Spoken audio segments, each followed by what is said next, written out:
आरती उतारो श्री राम रघुवर की, राम रघुवर की, श्री राम सियवर की।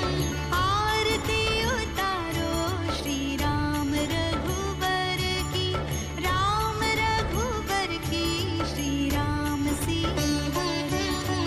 भक्ति ज्योति जगमग हो मन मंदिर की, आरती उतारो श्री राम रघुवर की, राम रघुवर की, श्री राम सियवर की। सिया रामचंद्र की गुरुवर, आज सिद्धार्थ प्रथम बार महाराज के साथ साक्षी न्याय सभा में जा रहे हैं। इन्हें आशीर्वाद दीजिए। सिद्धार्थ, गुरुवरे के पांव छू। शतायुषी भव, कीर्तिमान भव, कुल देवता सूर्य समान तेजस्वी भव। दीजिए। प्रसाद नहीं, आशीर्वाद। मेरा आशीर्वाद तो सदा आपके साथ है कुमार। कहाँ है आपका आशीर्वाद? मुझे तो नहीं दिख रहा।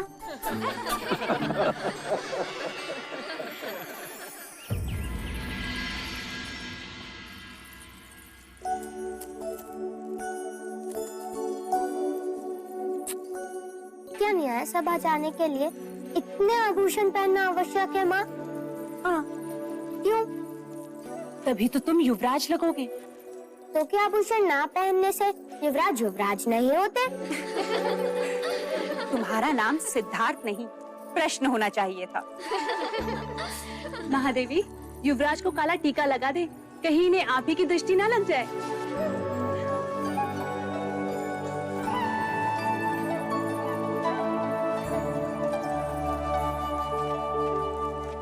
लीजिए देव, युवराज न्याय सभा जाने के लिए सज्ज है। मुझे इतने आभूषण पहना दिए हैं कि अब तो मैं ढंग से खेल भी ना सकूंगा। पुत्र, तुम युवराज हो, इतना बोझ तो तुम्हें उठाना ही होगा। चलें? क्षत्रिय ऐसे नहीं है, ऐसे चलते हैं।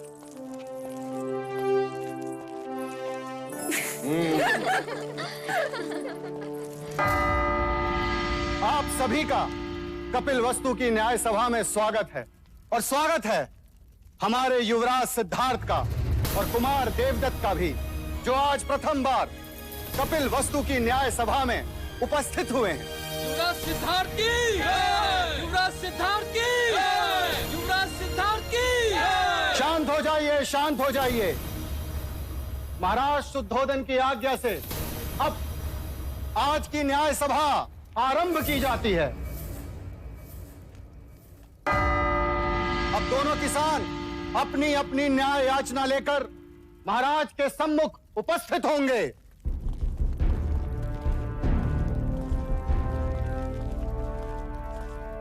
प्रणाम महाराज। क्या याचना है? महाराज, मेरी याचना इस कुशल के विरुद्ध है। इसने मुझसे पिछले वर्ष अनाज उधार लिया था, ये कहकर कि वो अनाज इस वर्ष मुझे लौटा देगा, मगर महाराज आज तक इसने वो अनाज मुझे लौटाया ही नहीं। कैसे लौटाऊं महाराज? पिछले 2 साल से उपज नष्ट हो रही है, इस साल भी कुछ हाथ नहीं लगा। ये असत्य बोल रहा है महाराज। आप चाहे तो अपनी सिपाही से पूछ सकते हैं। जब सिपाही इसे लेने आया था उस समय भी ये अपने गेहूं को तेल लगाकर उसे बोरियों में भर रहा था। महाराज, मेरे पास 2 ही बोरी गेहूं है, उसी से मैं अपने परिवार का पोषण पूरे वर्ष करूंगा महाराज। गेहूं को तेल लगा के इसलिए रख रहा था कि वो खराब ना हो, और आपके सिपाही मुझे पकड़ के यहाँ ले आए। वो 2 बोरी गेहूं भी मैं इनको दे दूंगा, तो हम खाएंगे क्या? महाराज, अगर ये अनाज नहीं दे सकता तो इससे कहिए कि ये अपने खेत दे दे। अगर मैं खेत दे दूंगा तो अनाज कभी न लौटा पाऊंगा महाराज। दोनों पक्षों ने अपनी राय रख दी है, अब महाराज न्याय करेंगे। युवराज सिद्धार्थ, कुमार देवदत्त। पहले मैं न्याय दूंगा। अवश्य। महाराज, मेरा मत है कि हम न्याय क्षत्रिय विधि से करें। कुशल ने गौरी को दिया वचन पूरा नहीं किया, इसीलिए कुशल को अपना खेत गौरी को देना चाहिए। महाराज ऐसा न्याय न करें महाराज, हम नष्ट हो जाएंगे। दया करें महाराज। कुमार सिद्धार्थ, तुम कहो।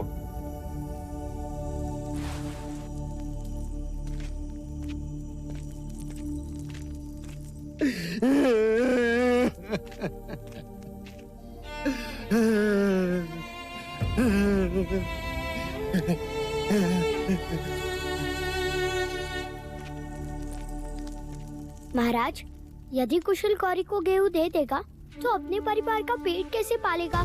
खेत दे देगा तो अनाज कहाँ से उगाएगा?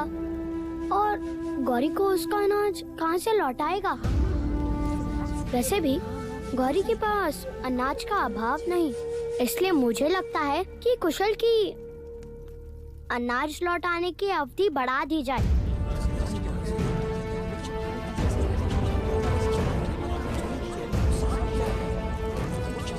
मैं देवदत्त के न्याय से सहमत हूं।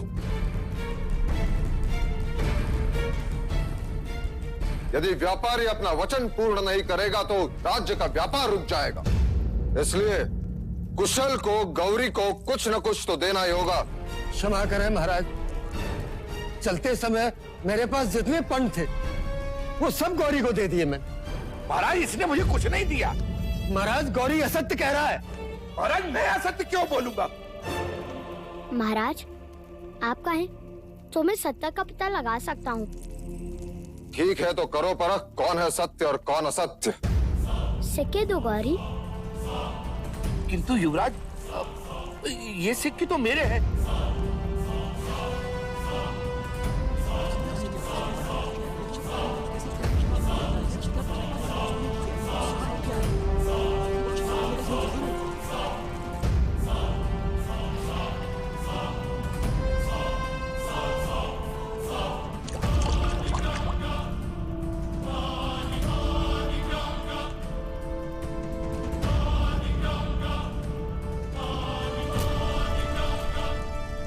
ये सिक्के कुशल के ही हैं।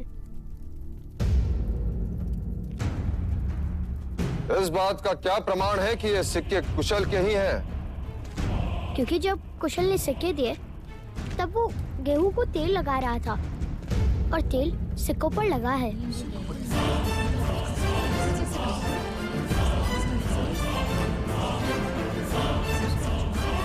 जवाब महाराज, जवाब।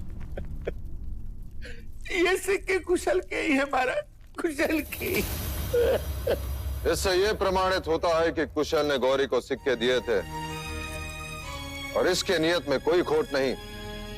कुशल के अनाज लौटाने की अवधि बढ़ा दी जाती है और गौरी को असत्य बोलने के लिए 10 कोड़े मारने का दंड सुनाया जाता है। नहीं महाराज, नहीं महाराज, मुझे क्षमा कर दो, मुझे क्षमा कर दो। 10 सिक्कों के लालच ने मुझे अंधा बना दिया महाराज, अंधा बना दिया। मैं अगर आज के बाद असत्य बोलो तो मेरे अनाज और खेत सब आपके।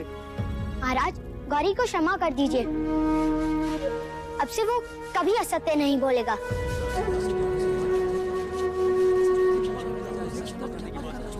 गौरी मैं तुम्हें क्षमा कर सकता हूँ यदि इस न्याय सभा में कोई तुम्हारा उत्तरदायित्व लेता है कि तू दोबारा झूठ नहीं बोलेगा। हाँ महाराज।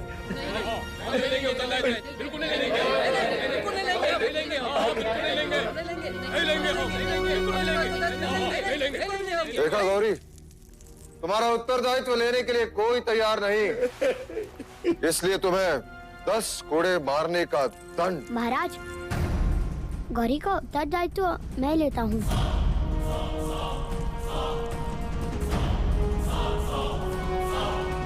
आज से ये कभी असत्य नहीं बोलेगा।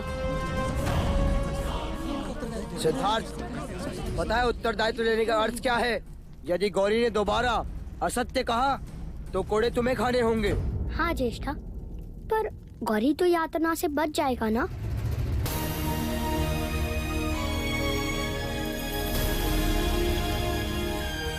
युवराज सिद्धार्थ की जय हो। युवराज की, युवराज की, युवराज की, युवराज की, युवराज की, युवराज की, युवराज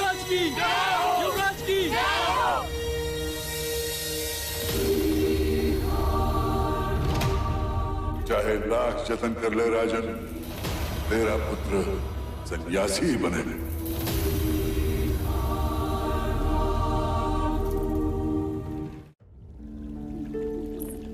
सारे नगर में सिद्धार्थ की न्याय कुशलता की चर्चा हो रही है। पूरा कपिलवस्तु खुश है। क्या हुआ देव? क्यों मना शांत है? आज तो आपके क्षत्रिय ने पूरी न्याय सभा जीत ली। न्याय करना क्षत्रिय का लक्षण है और बुद्धिपूर्वक न्याय करना ज्ञानी का लक्षण। परंतु अपराधी का उत्तरदायित्व लेना करुणा का लक्षण है प्रजापति। और राज्य करुणा से नहीं चलता। राजा को वज्र से भी कठोर होना चाहिए। जब अपराधी के चमड़ी पर कोड़े पड़ते हैं तो उसे उसकी पीड़ा नहीं, अपने न्याय के गर्व की अनुभूति होनी चाहिए। किंतु देव, युवराज अभी बालक हैं और सुबह की धूप कच्ची ही होती है। इसी कच्ची धूप को प्रखर करने का समय आ गया है प्रजापति। ठीक कहा। हम सिद्धार्थ को तक्षशिला के गुरुकुल भेजेंगे। सिद्धार्थ तक्षशिला नहीं जाएगा। तो क्या आप सिद्धार्थ को गुरुकुल की शिक्षा से वंचित रखेंगे? मैं उसके लिए यही गुरुकुल बनाऊंगा। मेरी आंखें ही उसके लिए तक्षशिला होगी। हमारे कुल के सभी बालक एक साथ यही पढ़ेंगे, कपिलवस्तु में।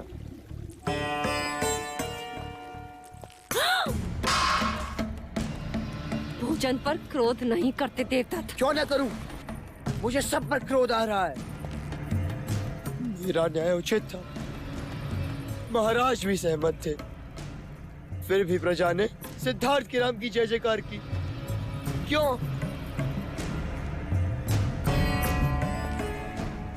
आंसू पोंछो देवदत्त, इस भांति रोते नहीं। अब तुम बड़े हो गए हो। यदि आप महाराज से बड़े होते तो राजगद्दी हमारी होती। देवदत्त, सची तो कह रहा है वो। इस भांति बड़ा होकर भी देवदत्त छोटा नहीं बनता। आप इसके पिता हैं। आपके आंखों में इसके आंसुओं का कोई मूल्य नहीं। क्या चाहते हैं आप? कि देवदत्त भी सिद्धार्थ के पीछे पीछे घूमता रहे जैसे कि आप महाराज के पीछे घूमते हैं? मंगला,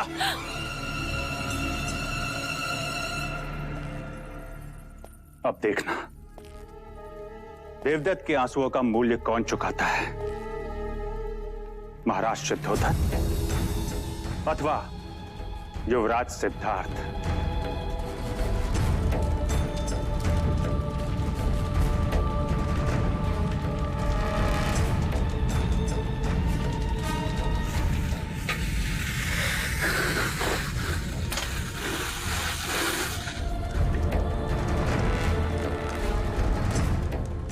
लीजिए महाराज, ज्यों की त्यों है, रत्ती भर भी अंतर नहीं है।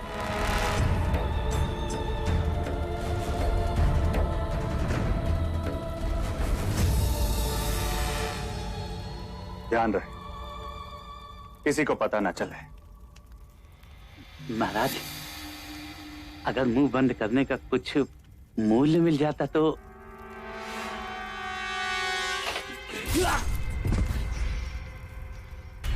ऋण तो मैं स्वयं भी नहीं रखता। अरे अरे इधर इधर, अरे उधर नहीं, उधर नहीं, उधर नहीं, अरे उधर, अरे इधर इधर इधर इधर, अरे उधर इधर इधर, अरे इधर इधर, अरे इधर इधर।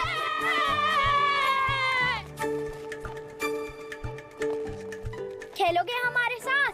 नहीं।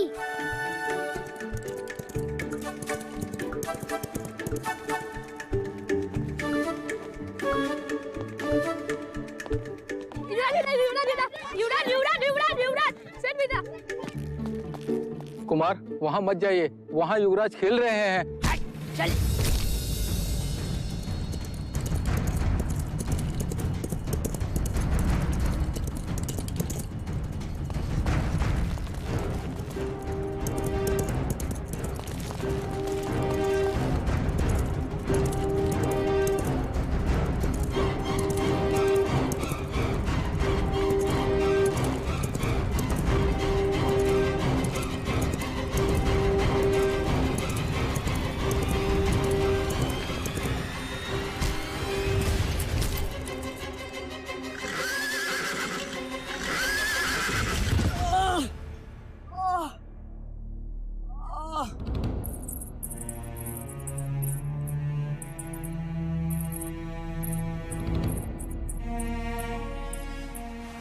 लड़का है महादेवी। क्या नाम है तुम्हारा? चन्ना, चन्ना महादेवी। ये तुम्हारा पुत्र है सूर्य? जी। भीतर आओ। जी नहीं युवराज, मैं आज ठीक हूँ। वो सारथी पुत्र है, वो भीतर नहीं आ सकता। क्यों? वो ओछी जात के हैं, उन्हें छूते नहीं। ओछी जात? ये जात क्या है? जैसे आप युवराज हैं और वो सारथी पुत्र है। तो वो मुझसे भिन्न कैसे? आपका जन्म राजप्रासाद में हुआ है, इसलिए आप युवराज हैं, और वो छोटे घर में रहता है, इसलिए सारथी पुत्र है। इसमें क्या भिन्नता है? घाव होने पर उसे भी तो रक्त आता है। जब आप बड़े हो जाएंगे तो अपने आप समझ जाएंगे। पर मैं तो अभी समझना चाहता हूँ।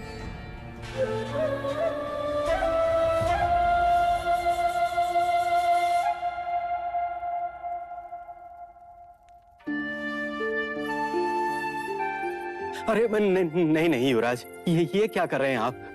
हमें नहीं छूते, हम ओछी जाति के हैं, हमें छूना पाप है। आज यदि ये मुझे छूता नहीं तो मैं बचता कैसे? मैं तो घायल हो जाता। महादेवी,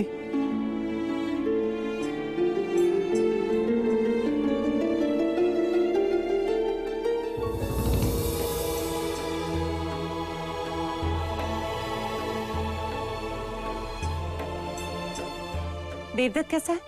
उन्हें अधिक चोट आई है, और ये बात तो मुझे अब बता रही है। चल। देवदत्त, महाराज को पता चलेगा तो क्या होगा, तुम्हें पता है? देवदत्त कैसा है मंगला दीदी? देखो ना, सिद्धार्थ को बचाते बचाते घोड़े पर से गिर गया। भाइयों का प्यार तो देखो जरा। सिद्धार्थ, तुम ठीक तो हो? ये हटाओ इसे यहाँ से। इसी के कारण सब कुछ हुआ। यही बीच में आ गया था और मैं अश्वनियंत्रण खो बैठा और गिर पड़ा। हटाओ इसे यहाँ से। ओछी जात। ये मेरे साथ है ज्येष्ठा। यदि ये तुम्हारे साथ है तो मैं तुम्हारे साथ नहीं। देवदत्त, क्या कह रहे हो? युवराज है ये। कोई बात नहीं मंगला दीदी, हमें तो इस बात का संतोष है कि दोनों कुमार स्वस्थ हैं।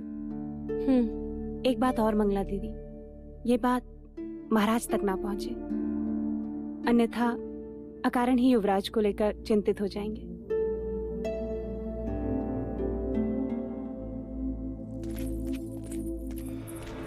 मैं भी तो यही चाहती हूँ कि महाराज को पता ना चले। देवदत्त, अच्छा अवसर चला गया हाथ से, अन्यथा आज तो मेरा आखेट बन ही जाता। आखेट करना है तो धैर्य रखना सीखो, अन्यथा स्वयं ही आखेट बन जाओगे।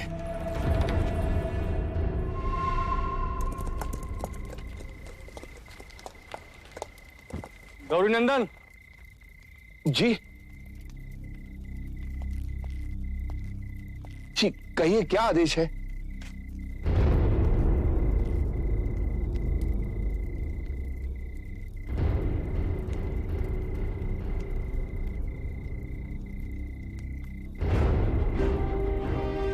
महाराज के आदेश का पालन होना चाहिए। जी।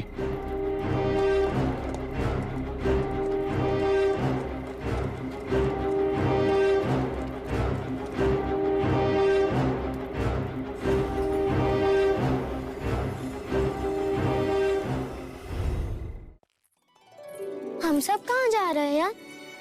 हम सब हर वर्ष की भांति वप्र मंगल उत्सव के लिए जा रहे हैं। तो क्या हर वर्ष की भांति अमिता बुआ भी आएगी? हाँ, आएंगी। और यशोधरा? वो भी आएगी। हरि ओम अग्निंजोदम पुरोदधे हव्यवाहमुपब्रवे देवा आशा महाराज, खेतों की उपज फूले फले, इसलिए भगनी और ब्राह्मणों को भूदान दीजिए। परंतु हमारी भगिनी अभी तक देवदास से आई नहीं गुरुवर।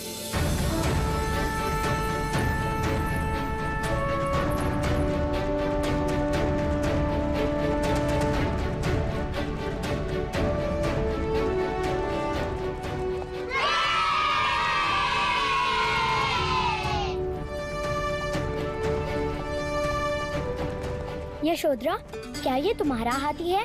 हाँ, कुंज है इसका नाम। क्या ये मेरा मित्र बनेगा? हाँ, बनेगा। वैसे तो वो रथ या पालकी से आती है, इस बार वो हाथी पर कैसे आई? ये हाथी जानबूझकर हमें नीचा दिखाने भेजा है महाराज दंडपानी ने, जिससे ये सिद्ध हो जाए कि वो हमसे अधिक धनी है। ये हाथी नहीं महाराज, उनका अहंकार है।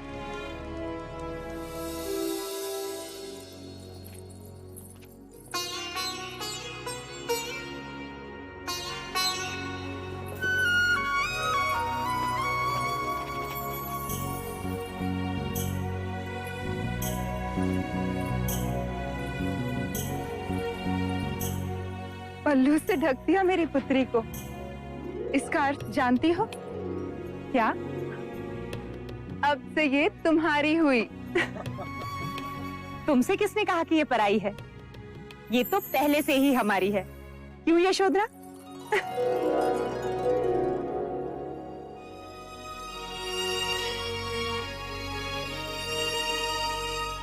भैया, हर वर्ष की भांति इस वर्ष भी कपिलवस्तु के खेतों की उपज फले फूले।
क्षत्रिय, युवराज की, युवराज की, युवराज की, युवराज की, युवराज की, युवराज की, युवराज की, युवराज की, युवराज की, युवराज की, युवराज की, युवराज की, युवराज की, युवराज की। हाँ, अब मैं पासे फेंकता हूं। चौसर खेलते समय सामने वाले के मुख की ओर ध्यान नहीं होना चाहिए, उसके हाथों की ओर ध्यान होना चाहिए, अन्यथा वो कपट कर सकते हैं।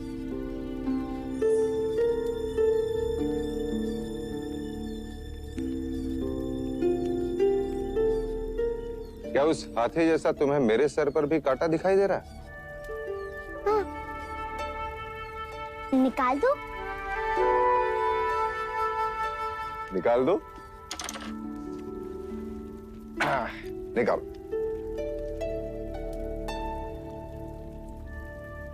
ये देखिए, इसका रंग इतना भिन्न क्यों है? अब क्या उत्तर देंगे, कैसे समझाएंगे कि सफेद बाल वृद्धत्व का संकेत है? फिर वो पूछेगा वृद्धत्व क्या होता है? कुमार, जैसे आपके छोटे पुराने दांत टूटकर नए दांत आ गए, उसी प्रकार बालों का रंग बदलकर वो गिर जाते हैं और उसकी जगह पे नए बाल आ जाते हैं। वैसे जैसे पेड़ की पत्तियां अपना रंग बदलती हैं। बिल्कुल वैसे ही। सही समय पे आई। युवराज को नींद आ रही है, ले जाओ।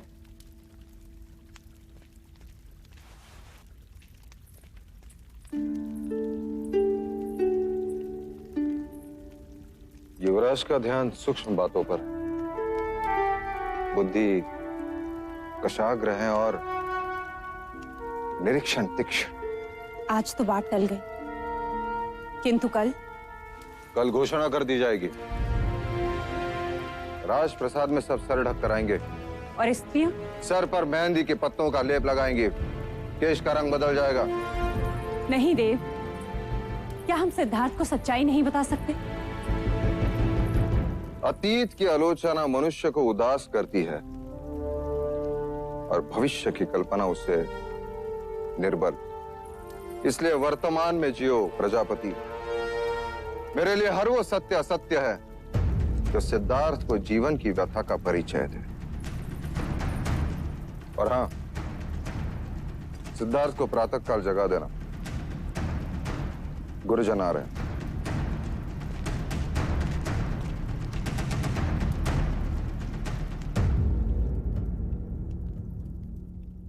जैसे आपके छोटे पुराने दांत टूटकर नए दांत आ गए, उसी प्रकार बालों का रंग बदलकर वो गिर जाता है।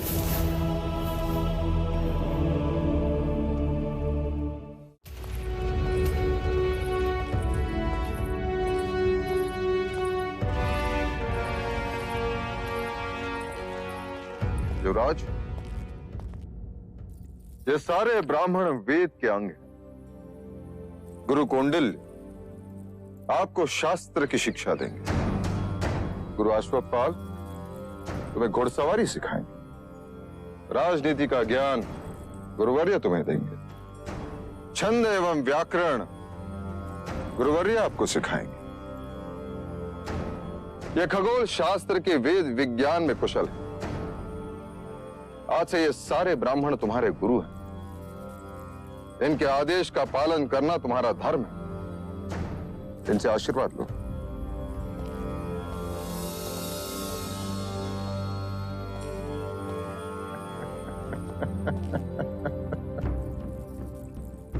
तो तुमने शिक्षा न प्राप्त करने का हक छोड़ ही दिया। अब से तुम सिद्धार्थ के साथ ही पढ़ोगे। जी महाराज। कह रहा था जब युवराज सिद्धार्थ पढ़ाई करने गुरुकुल जा रहे हैं तो मैं अकेला क्या करूंगा।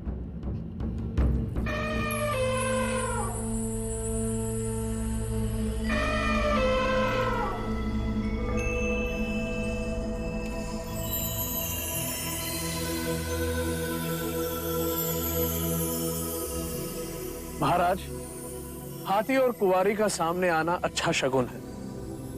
युवराज अवश्य महान विद्वान बनेंगे। क्षमा करें गुरुवर्य, केवल महान विद्वान नहीं, महान राजा बनेंगे। ऐसा योद्धा जिसे संपूर्ण भारतवर्ष ने कभी ना देखा।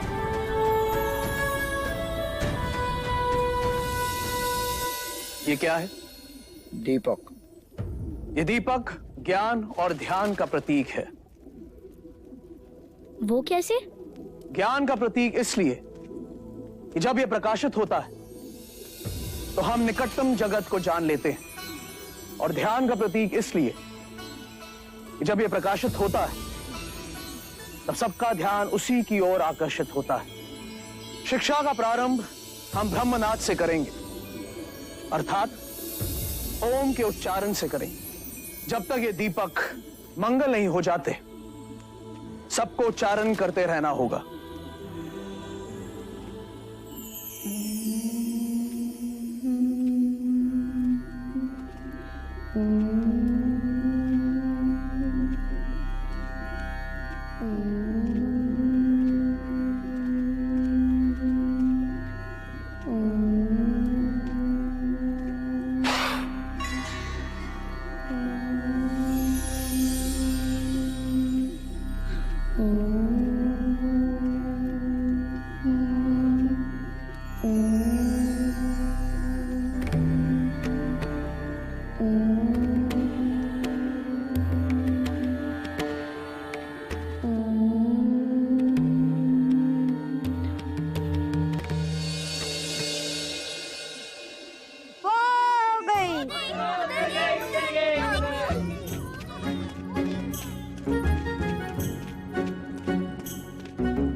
मेरी फेंकी गिल्ली सिद्धार्थ कभी नहीं ढूंढ पाएगा, रात तक भी नहीं।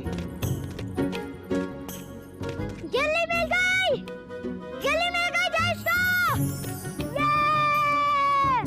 लो, तुम तो कहते थे कि सिद्धार्थ तुम्हारी गिल्ली कभी नहीं ढूंढ पाएगा। ढूंढ ली ना उसने गिल्ली। अब तुम अपनी आंखें बंद करो। चलना, अब तुम्हारी बारी।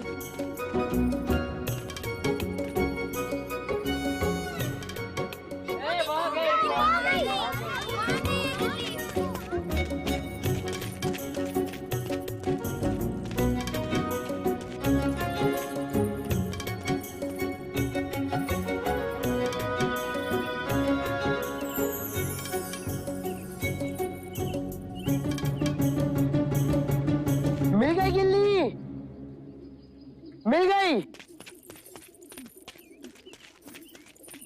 ढूंढ ली मैंने, सिद्धार्थ से भी कम समय में। लेकिन ऐसा कैसे हो सकता है?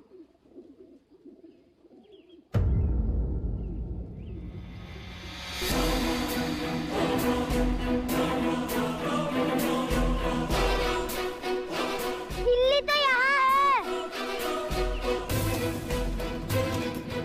सिद्धार्थ इतनी जल्दी गिल्ली कैसे ढूंढ सकता है? अवश्य इसने कपट किया है। इसने हमें दूसरी गिल्ली दिखा दी। नहीं, सिद्धार्थ असत्य कभी नहीं बोल सकता। तो मैं सत्य बोल रहा हूँ। ध्यान रहे, मैं ज्येष्ठ हूँ, कपट सिद्धार्थ ने ही किया है।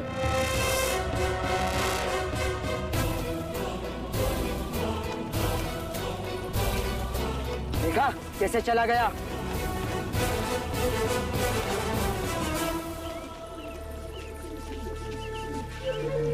क्या हुआ सिद्धार्थ? क्या हुआ सिद्धार्थ को?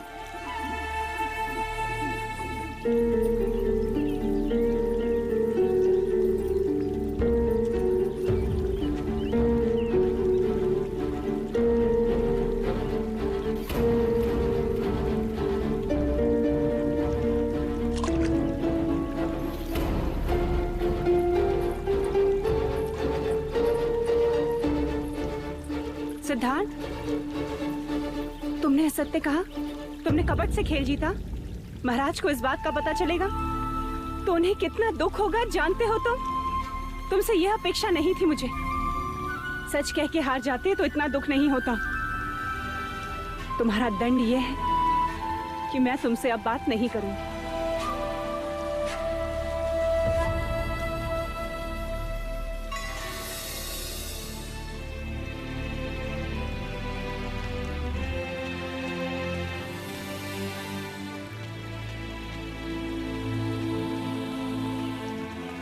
यही है वो गिल्ली जो मैंने फेंकी थी।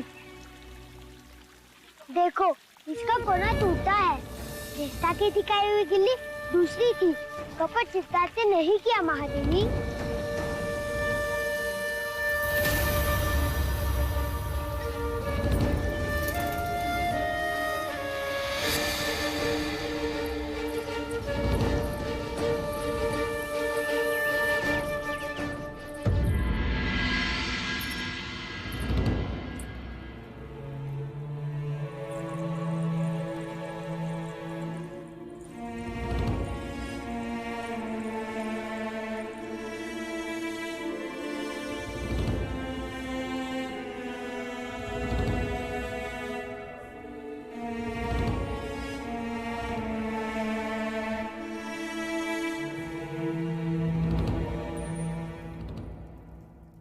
माँ, आप रो क्यों रही हो माँ?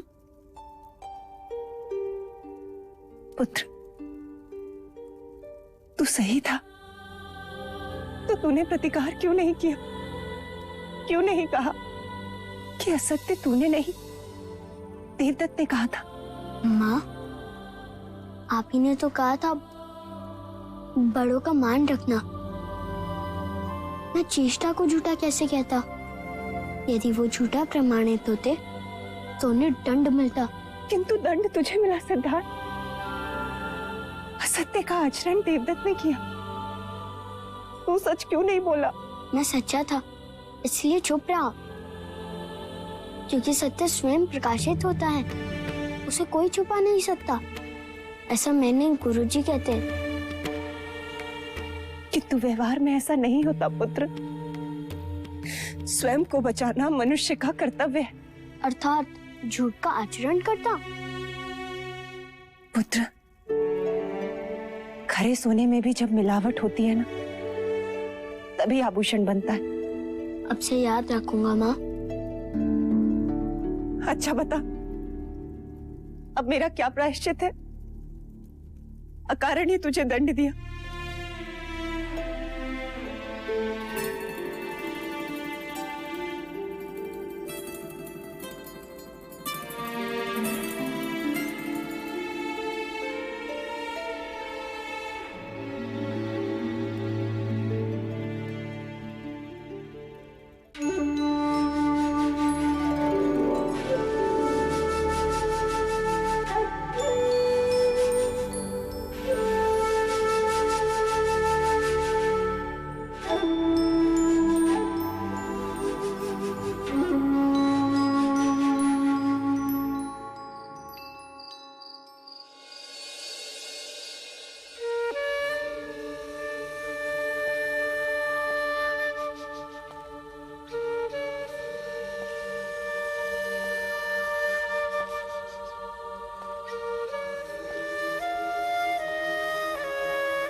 आज तुम्हारे सुर करुणा से भरे हैं प्रजापति।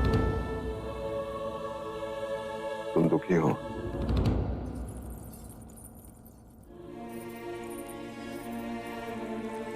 हाँ देव, एक मां के लिए इससे बड़ा दुख क्या होगा कि वह अपने पुत्र को समझ ही नहीं पाई। ऐसा लगता है जैसे 8 साल की उम्र में कोई 80 साल का विचारक बन दी। देव, पत्थर सामने आ जाए तो पेड़ की जड़ें भी उन्हें काट कर अपना रास्ता बना लेती हैं। किंतु यह बालक, यह तो अपने बारे में कुछ सोचता ही नहीं। सामान्य मनुष्य स्वार्थ भी नहीं। उसे दंड देकर तुम स्वयं को दुखी कर रही हो प्रजापति। उसे लड़ना सिखाइए, सिद्धार्थ को लड़ना सिखाइए देव। तुम चिंता मत करो देवी। मेरे जीवन का ध्येय यही है कि सिद्धार्थ भारतवर्ष का सबसे बड़ा योद्धा बने। वो सम्राट सिद्धार्थ गौतम कहलाए।